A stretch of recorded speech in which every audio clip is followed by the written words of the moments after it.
Hi ಎಲ್ಲರಿಗೂ, ನಾನು ಮತ್ತು ನಮ್ರತ ಇವತ್ತು ಬೆಳಗ್ಗೆನೇ ಕಾಫಿ ಕುಡ್ಕೊಂಡು ನಮ್ಮ ಫ್ರೆಂಡ್ಸ್ಗೆ ಅಂತ ವೆಯ್ಟ್ ಮಾಡ್ತಿದ್ದು. ಅಲ್ಲೇ ಒಂದು ಪಾಪು ಸಿಕ್ಕಿತ್ತು. ಅವಳನ್ನ ಸ್ವಲ್ಪ ಮಾತಾಡಿಸ್ತಿದ್ದೆ. ಅವಳ ನೇಮ್ನ ಕೇಳಿದ್ರೆ ಅವಳ ರಿಯಾಕ್ಷನ್ ಅಂತೂ, ನಿಮ್ದಪ್ಪಯ್ಯ ಅಂತೀನಿ, ದಯವಿಟ್ಟು ಇಲ್ಲಿಗೆ ಬಿಟ್ಬಿಡಿ.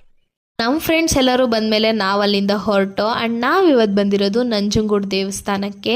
ದರ್ಶನ ಎಲ್ಲ ಬೇಗನೆ ಆಯಿತು. ಸೊ ನನಗೆ ಗೊತ್ತಿದ್ದು ನಂಜನಗೂಡಲ್ಲಿ ಇದೊಂದೇ ದೇವಸ್ಥಾನ. ಬಟ್ ನನ್ನ ಫ್ರೆಂಡ್ಸ್ ಇಲ್ಲ, ಇನ್ನೂ ಇದೆ ಬಾ ಅಂತ ಕರ್ಕೊಂಡು ಹೋಗ್ತಿದ್ದಾರೆ. ನಾನು ಅಲ್ಲಿಗೆ ಇವತ್ತು ಫಸ್ಟ್ ಟೈಮ್ ಹೋಗ್ತಿರೋದು. ಆ್ಯಂಡ್ ನಾವು ಫಸ್ಟ್ ಬಂದಿದ್ದು ಶಂಕರ ಮಠಕ್ಕೆ, ಅದಾದಮೇಲೆ ರಾಘವೇಂದ್ರ ಸ್ವಾಮಿ ಮಠಕ್ಕೆ. ಇಲ್ಲಿ ನಾವು ರಾಯರನ್ನು ಈ ಕಿಟಕಿಯಿಂದ ನೋಡಬೇಕಂತೆ, ಚೆನ್ನಾಗಿತ್ತು. ಮಂತ್ರಾಕ್ಷತೆ ಮತ್ತು ಪ್ರಸಾದವನ್ನು ಇಸ್ಕೊಂಡು ನಾವು ಹೊರಗಡೆ ಬಂದು ಅಲ್ಲಿ ನಮಗೆ ಒಂದು ಬೋರ್ಡ್ ಕಾಣಿಸ್ತು. ಸೊ ಇದು ನಾನು ಮತ್ತು ಚುಕ್ಕಿ ಹೇಗಿದೆ ಅಂತ ಎಲ್ಲರನ್ನೂ ಕರ್ಕೊಂಡು ಹೋದೋ ನೋಡೋಣ ಅಂತ. ನಮ್ಮ ಫ್ರೆಂಡ್ಸ್ ಕೂಡ ಇಲ್ಲಿ ಫಸ್ಟ್ ಟೈಮ್ ಹೋಗ್ತಿರೋದು. ಸೊ ಲೊಕೇಶನ್ ಹುಡಿಕೊಂಡು ಹೋದೋ, ಫೈನಲಿ ಆ ಲೊಕೇಶನ್ ಸಿಕ್ತು.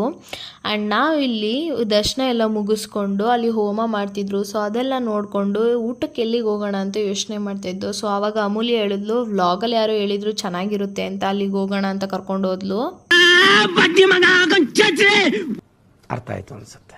ನಾವಿಲ್ಲಿಂದ ಹೊರಟು ನೆಕ್ಸ್ಟ್ ನಾವು ರೀಚ್ ಆಗಿದ್ದು ಸುಖವನಕ್ಕೆ. ನಮಗಂತೂ ಈ ಪ್ಲೇಸ್ ತುಂಬಾ ಇಷ್ಟ ಆಯಿತು. ಇಲ್ಲಿರೋ ಪ್ಲ್ಯಾಂಟ್ಸ್ ಮತ್ತು ಬರ್ಡ್ಸ್ ತುಂಬ ಚೆನ್ನಾಗಿತ್ತು. ಆ್ಯಂಡ್ ಅಲ್ಲೇ ಒಂದು ಶಾಪ್ ಇತ್ತು. ಸೊ ನೋಡೋಣ ಅಂತ ಎಲ್ಲರೂ ಹೊರಟು. ಇಲ್ಲಿ ಸಿಗೋ ಎಲ್ಲ ಪ್ರಾಡಕ್ಟ್ಸ್ಗಳು ಕೂಡ ಹೋಮ್ ಮೇಡ್ ಆ್ಯಂಡ್ ನ್ಯಾಚುರಲ್ ಆಗಿರುತ್ತಂತೆ. ಅಲ್ಲೇ ಒಂದು ಕ್ಯೂಟ್ ಗೊಂಬೆ ನಮ್ಮ ನಮ್ರತಂಗೆ ಇಷ್ಟ ಆಯಿತು. ಸೊ ಇದನ್ನು ತೊಗೊಂಡು ಇಲ್ಲಿಂದ ನಾವು ಆನ್ಲೈನ್ ಆರ್ಡರ್ ಕೂಡ ಮಾಡ್ಕೊಬೋದಂತೆ. ಆ್ಯಂಡ್ ಫ್ರೀ ಡೆಲಿವರಿ ಕೂಡ ಇರುತ್ತೆ. ನಮಗೆ ಕೆಲವೊಂದು ಪ್ರಾಡಕ್ಟ್ಗಳು ಬಜೆಟ್ ಫ್ರೆಂಡ್ಲಿ ಅಂತ ಅನ್ನಿಸ್ತು. ಆ್ಯಂಡ್ ಕೆಲವೊಂದು ಪ್ರಾಡಕ್ಟ್ಸ್ಗಳು ಕಾಸ್ಟ್ಲಿ ಅಂತ ಅನಿಸ್ತು. ನೆಕ್ಸ್ಟ್ ಟೈಮ್ ನೀವು ಹೋದಾಗ ವಿಸಿಟ್ ಮಾಡಿ.